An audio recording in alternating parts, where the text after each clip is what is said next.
Hola, queridos pervivientes.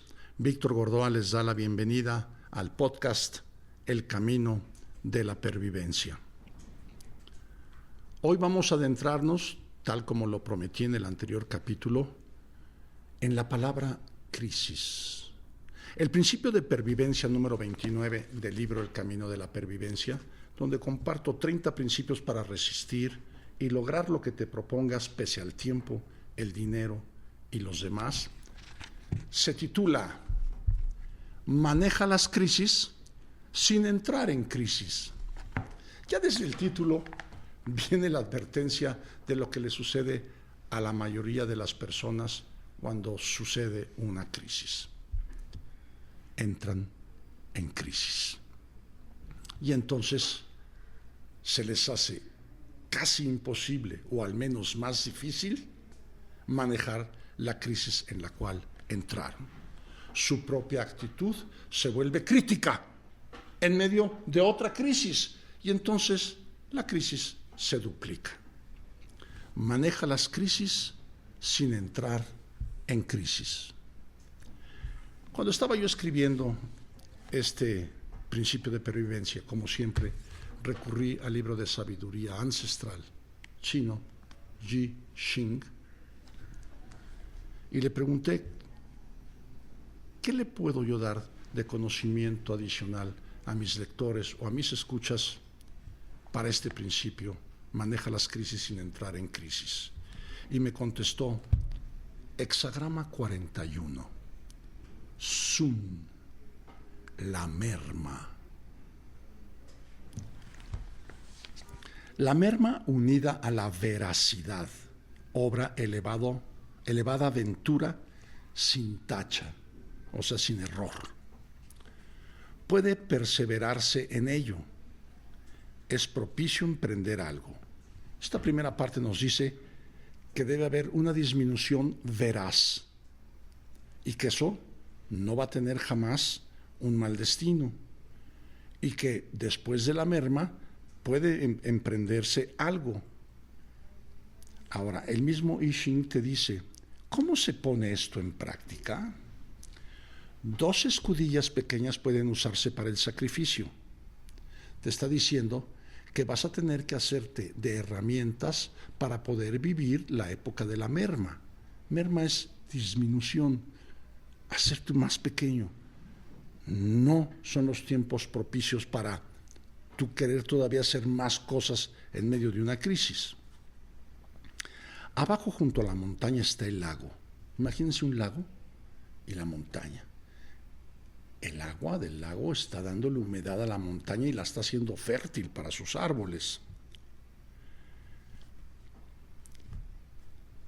Dice aquí, la imagen de la merma. Así el noble reprime su cólera y refrena sus impulsos. Por favor, es lo peor que podrías hacer en un momento de crisis, ¿no? Enojarte o nulificarte y no actuar. Hay gente que vive las crisis como si estas no existieran, que prefiere ignorarlas, cerrar los ojos, cerrar los oídos y no querer ver ni oír lo que está sucediendo malo en su propio ámbito, en su propio entorno, en su propia vida. Huir de esa forma, evadirse, no es lo correcto para que tú manejes una crisis, como tampoco será que montes en cólera. La merma también significa mermar tu cólera, no enojarte porque sucedió la crisis que te hizo perder algo, desde un ser querido hasta un dinero. Es propicia la perseverancia. En la merma es propicia la perseverancia. ¿Hasta cuándo? Hasta que desaparezca la crisis. Sin mermarse a sí mismo, puede uno acrecentar a los demás. Aquí está hablando de que no quiere decir que tú tengas que volverte un inútil o una persona que no está actuando durante una crisis. Es al revés, te mermas y después te dedicas a nutrirte, alimentarte, ver de qué manera tu propio crecimiento puede ayudar incluso a acrecentar a los demás para el momento en que la crisis pase. Aquí, por ejemplo, puedes tomar a los demás como tus más cercanos seres humanos. Pueden ser tu familia, tus amigos, tus compañeros de trabajo, quien tú quieras. Sin duda, alguien está incrementándolo. Aquí Li Xin siempre da la esperanza de que en las crisis siempre hay gente que está haciendo lo correcto y que va a hacer algo para salir de la crisis. El chiste aquí es que entre más seamos los que trabajemos durante una crisis, pues más fácil será salir de ella. 10 pares de tortugas no pueden oponerse a ello. Elevada ventura. La tortuga es un animal mítico, mágico, dentro de todos los simbolismos que el I Ching entrega, ¿no? Y entonces es también un símbolo, por ejemplo, de sabiduría. Aquí 10 pares de tortugas, 20 tortugas no podrían oponerse a ello, a que la merma es lo correcto para manejar la crisis sin entrar en crisis. Yo soy un hijo de la crisis. No he oído otra palabra desde cuando a los 23 años empecé a trabajar profesionalmente.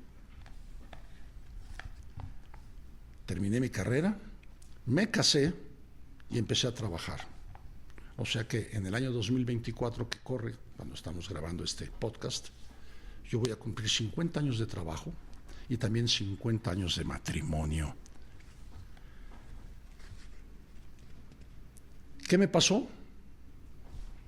Un año después fui papá y al año siguiente vino la primera crisis que me tocó y que nos revolcó horrible. Se abandonaban años de que el dólar había tenido un precio y lo recuerdo perfecto cuál era el precio, es 12.50. Y empezamos la docena trágica. ¿Qué docena? Fueron los últimos 76, no, sí fue el último año de Echeverría, del presidente Luis Echeverría. Ahí iba a empezar lo que se llamó la docena trágica. 2 años que nos llevó la trampa a todo mundo, man. Fueron los del gobierno de José López Portillo y los del gobierno de Miguel de la Madrid. Miren, ustedes jóvenes, yo creo que nunca han oído hablar de lo que sucedió en esos años, pero lo normal era que te devaluaran tu moneda frente al dólar, pero no crean que 2, 3 pesos, no, saltos cuánticos. Quiero que sepan que estuvo a 12 pesos en el año 76 y llegó a 3,000 pesos, a 2.50 en el año 76, cuando se abandonó la paridad, y llegó a estar a 3,000 pesos cuando Carlos Salinas de Gortari tomó el poder y afortunadamente arregló la situación que traíamos. Con Carlos Salinas de Gortari se terminó la docena trágica. Inflaciones en un año de 120%. ¿Tú sabes lo que es estar ahorrando para comprarte un coche? Porque ya sabes que tenía un precio en enero de 20,000 pesos, figurativamente. Cuando por fin ya llegabas con tus 20,000 pesos, te decían un año después, no señor, ya no vale 20,000 pesos, ahora vale 42,000. Tuvimos una inflación del 120%, así que sus 20,000 pesos, adiós. Y además se acabaron los viajes al extranjero porque las devaluaciones eran tales que a la hora que llegabas a comprar dólares, ya lo que habías calculado, pues ya no te alcanzaba. Llegabas con tus pesos y ya no podías comprar dólares y ya no te alcanzaba a viajar. Y aparte quiero que sepas que tus tarjetas de crédito no las aceptaban en Estados Unidos, por decirte un país, porque eran mexicanas. Así era la crisis. Y entonces me tocó vivir desde el 76 hasta el año 2020 todas las crisis que ha habido, La del error de diciembre en el año 94-95, o la de la bancarrota de la bolsa de valores en el año 87, o vivir la última, ¿no? La del COVID, que nos aventó para atrás. Bueno, a la mayoría de las empresas, la pandemia de la COVID, tiene que ser un femenino, la COVID, porque es la enfermedad, nos aventó a la mayoría de las empresas, no 5, entre 7 y 8 años para atrás. Y hay que volver a recuperar esos años perdidos por todo lo que significó la gran pandemia, la gran crisis. Siendo un hijo de la crisis, he aprendido cómo manejarlas. Y efectivamente, la respuesta que nos da el I Ching es lo mejor que puedes hacer. Disminúyete, bájale de espuma a tu malteada. En épocas de crisis, merma, bájale a tus gastos, merma, piensa en todo lo que no necesitas tener y no vayas tras ello. Merma, adécuate a la situación que estás viviendo. Vuelve a hacer un presupuesto de egresos. Te vas a dar cuenta que estabas dentro de una espiral donde cada vez necesitabas más dinero para hacerte de más cosas que no necesitas. Entonces, si no te alcanza en merma, hay otro principio de pervivencia que se dice: trabaja el doble, búscate otra fuente de ingresos a la que ya tengas. Lo que sí no aconsejo jamás que hagas es que vivas las crisis como si no existieran. ¿Qué se puede hacer para sobrellevar una crisis mejor? Si tú en este momento estás viviendo un tiempo de crisis, como la mayoría de los mexicanos. 1, conservar la calma. Te voy a dar una esperanza. Tantas crisis que he vivido me permiten saber que ninguna crisis es permanente. Todas han pasado. Podrán llegar otras nuevas. Es la historia de mi vida. Pero la que tuve pasó. Y siempre hay alternancia cíclica. Crisis, te vas para abajo, y luego nuevamente vuelven las vacas gordas, vacas flacas, vacas gordas, vacas flacas, vacas gordas. Entonces es un movimiento cíclico. La única manera hay de que te sumas para siempre en una crisis es si dejas que sucumbas frente a ella. No la hagas de tos, tampoco la agrandes, pero no la ignores. Sería lo peor que podrías hacer. Siguiente consejo para que viene en el camino de la pervivencia todo, para manejar crisis. Disminuye tus necesidades personales. Lo acabo de decir, no es necesario que te lo repita, ¿no? Bájale al gasto, incrementa el ahorro. Sí, sigue ahorrando. Acuérdate la fórmula de Warren Buffett. De lo que ganes, primero separa el ahorro y gasta lo que te sobra. No como le hacemos todos en México, ¿no? Bueno, en muchísimas partes del mundo. De lo que ganes, primero gasta y ya si te sobra algo lo ahorras. Y si resulta que nunca te sobra, vas a ver cómo sí te alcanzas si primero separas el ahorro y te ajustas a lo que sobre, ¿no?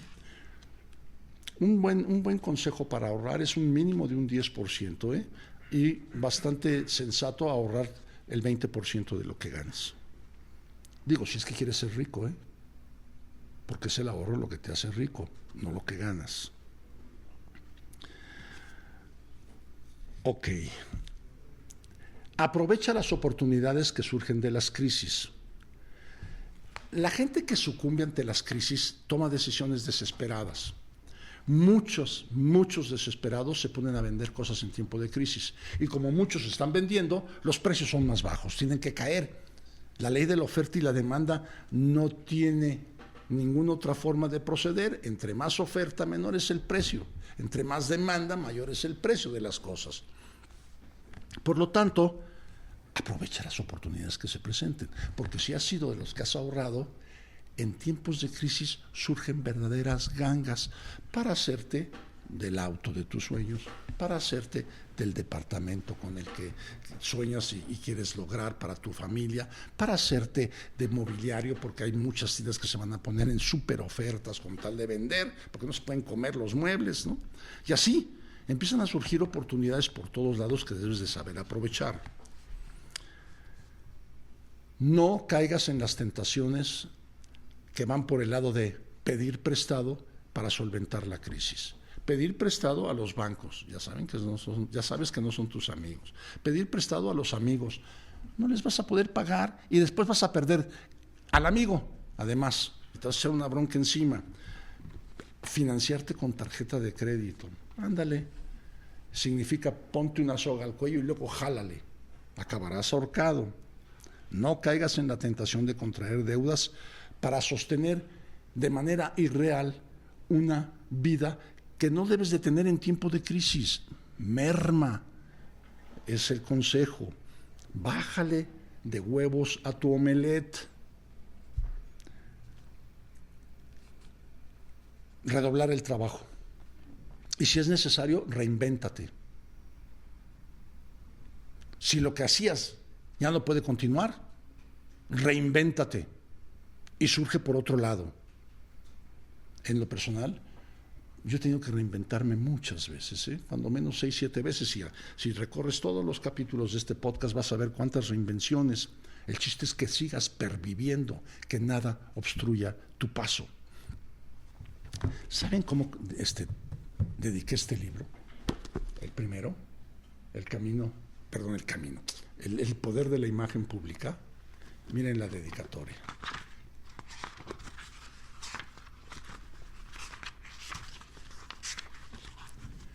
Con mi agradecimiento a los hombres y mujeres que influyeron en mí para llegar hasta aquí. Incluyo a aquellos que intentaron impedir mi paso, pues me obligaron a hacer el camino más amplio. Termino con algunos consejos más. Fortalece tu espíritu en tiempos de crisis. Acude a lecturas que te mantengan motivada, que te mantengan incentivado, que te fortalezcan el espíritu. No te dejes llevar por los pensamientos negativos. Existen muchos libros extraordinarios que son excelente alimento para tu espíritu. Fortalécelo en tiempo de crisis porque lo vas a necesitar para no doblegarte. Yo, por ejemplo, le pregunto mucho a Li Xing, para mis casos personales, de la inteligencia con la que le preguntes será la inteligencia con la que te respondas. Pero aparte acudo al Kybalión, y aparte acudo al Tao Te Ching, y aparte acudo a algunos libros que me han servido mucho en mi formación personal. Eso será algún tema en otra ocasión. Y, por favor, fíjate lo que dice la canción A Day in the Life de John Lennon y Paul McCartney. Como siempre, filosofía Beatle para cerrar el principio. Dice, I heard the news today, oh boy, 4,000 holes in Blackburn, Lancashire. And though the holes were rather small, they had to count them all. Now they know how many holes it takes to fill the Albert Hall. I love to turn you on. Vamos a tratar de traducirlo. Acabo de oír las noticias hoy. Caray. 4,000 hoyos en Blackburn, Lancashire. Blackburn es una ciudad que está en el condado de Lancashire, en Inglaterra. Y aunque los hoyos eran bastante pequeños, ellos tuvieron que contarlos todos.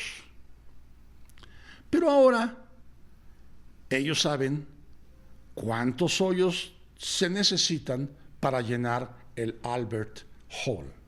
El Albert Hall el nombre completo es Royal Albert Hall. A finales del siglo XIX se inauguró y es una de las salas de conciertos icónicas de toda Europa y hasta del mundo, y está en Inglaterra. Y luego terminan diciéndote, me encanta prenderte, me encanta despertarte, que pienses, ¿no? Había muchos hoyos, tuvieron que contarlos, pero ahora saben cuántos hoyos se necesitan para llenar el Albert Hall. Aplícalo como metáfora a todo lo que te acabo de decir. Maneja las crisis sin entrar en crisis. No te preocupes. todas las crisis siempre traen algo bueno después de que pasan. Por lo tanto, pervivencia, pervivencia, pervivencia. Soy Víctor Gordoa. Nos vemos en el próximo capítulo, que por cierto es el último.